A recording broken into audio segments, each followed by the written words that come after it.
and welcome to another episode of Accessibility. It's a show on YouTube where I talk about the video game industry, accessibility, and representation. Basically, how can we help more people to play games, and more people to see themselves in the games they play? A couple of months ago, back in June 2020, I did a video about The Last of Us 2, and how that game basically acts as a new benchmark for what developers should be aiming for if they want their game to be accessible to disabled players. From putting in a bunch of settings for difficulty, to putting in a bunch of settings for people with coordination difficulties, to the ability to play the game entirely sightlessly, The Last of Us 2, I believe, is right now the best game you can point to and say, this is how to do accessibility for disabilities in video games. While I maintain that The Last of Us 2 is the benchmark that modern AAA game developers should be looking at in terms of how to make their game more accessible to disabled players, it's not perfect.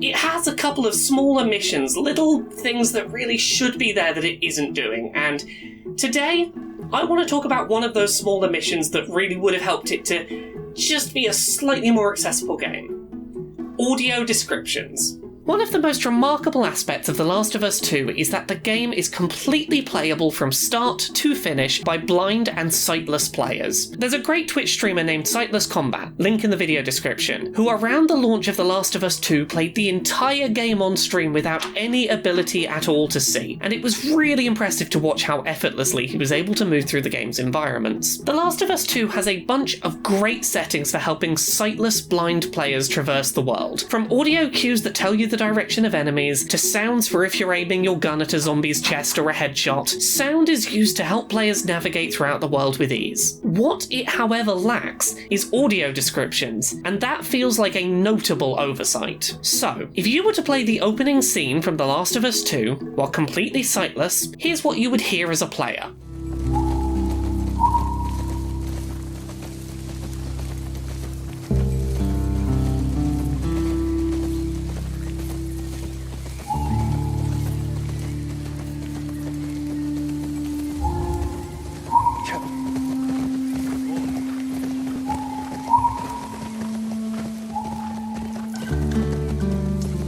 Now, without any further information, what do you know about what's happening in this scene? You can probably tell that Joel was riding a horse, but not much else. You've got audio pings to help you traverse through the scene, but very little context for what you're trying to do. What is the season? What time of day is it? Where are you heading? What landmarks do you pass? Are you leading the journey, or are you following another rider? How about this early cutscene? Can you picture the setting based on just this audio?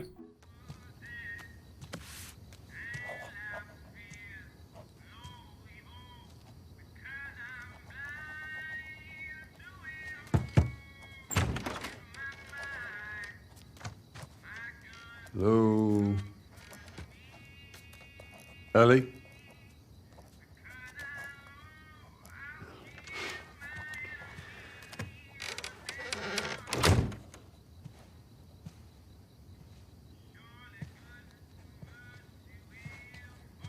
Again, without any further information, you probably know that Ellie and Joel are having a conversation, but where is it taking place? At what time of day? What was Ellie doing before the conversation started? There's a lot of information you simply don't have access to because while The Last of Us 2 does a great job of helping sightless players navigate their world, it relies only on spoken in-game dialogue to paint the picture of the story. So, how could The Last of Us 2 have better supported blind and sightless players? Audio descriptions. Put simply, the game could have a setting that, if switched on, had a voice explain certain visual information to the player at key moments. Let's go back to those scenes we played you audio from before, and try offering a little additional description of the events happening on screen. Joel is riding on horseback, following his brother Tommy. It is approaching sunset. Brown dry leaves have fallen to the floor. Sunset is nearing, as the two ride back to a populated and well-defended settlement, passing by several electrical pylons. A sign as they approach warns them to make their identity known before approaching the settlement's large, imposing gates. It is nighttime, and Ellie is sat at her desk, lit by a single small lamp. She is drawing a rabbit in rough pen strokes in a lined notebook.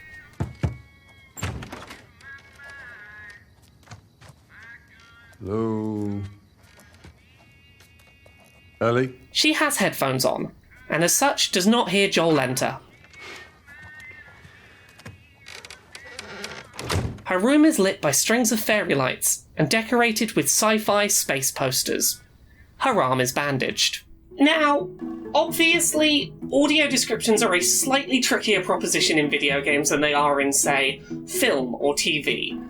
Those are static forms of media. You know exactly what the pacing's going to be, exactly what's going to be on screen, exactly when it's going to be on screen, and that makes it much easier to give thorough, in-depth audio descriptions of what's visually happening on screen. Video games obviously are a little different to that. They are not so predictable, they do not have that same sense of timing and visual predictability when gameplay is an element.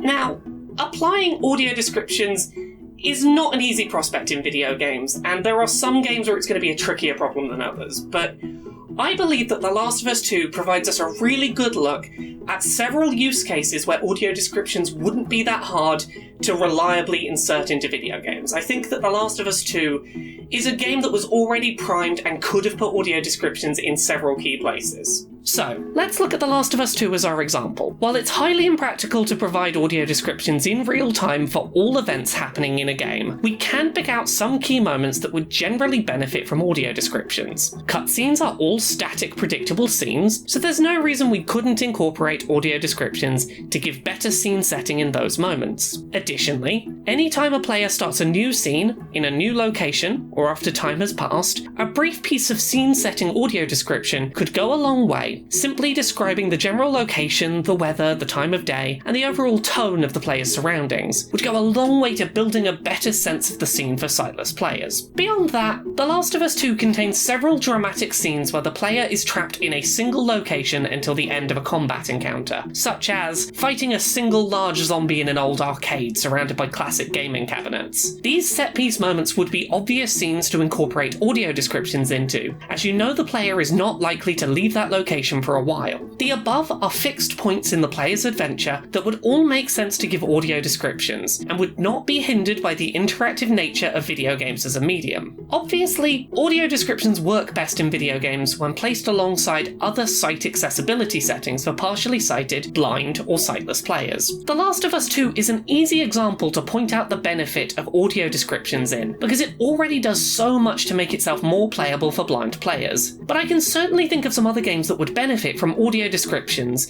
if paired with other accessibility options. Imagine if Telltale or Don't Nod's adventure games featured a combination of audio descriptions and text-to-speech. A game like Tell Me Why, for example, wouldn't require a huge amount of work to be made more accessible to blind and sightless players. Describe each new environment to the player, read out loud to them their dialogue choices and the buttons they correspond to, and very quickly those games become pretty accessible to players who may not be able to see very well, if at all. While it's not confirmation of an in-game feature, I did want to give a nod to Rare, who uploaded a trailer recently for their new game Everwild, which featured audio descriptions.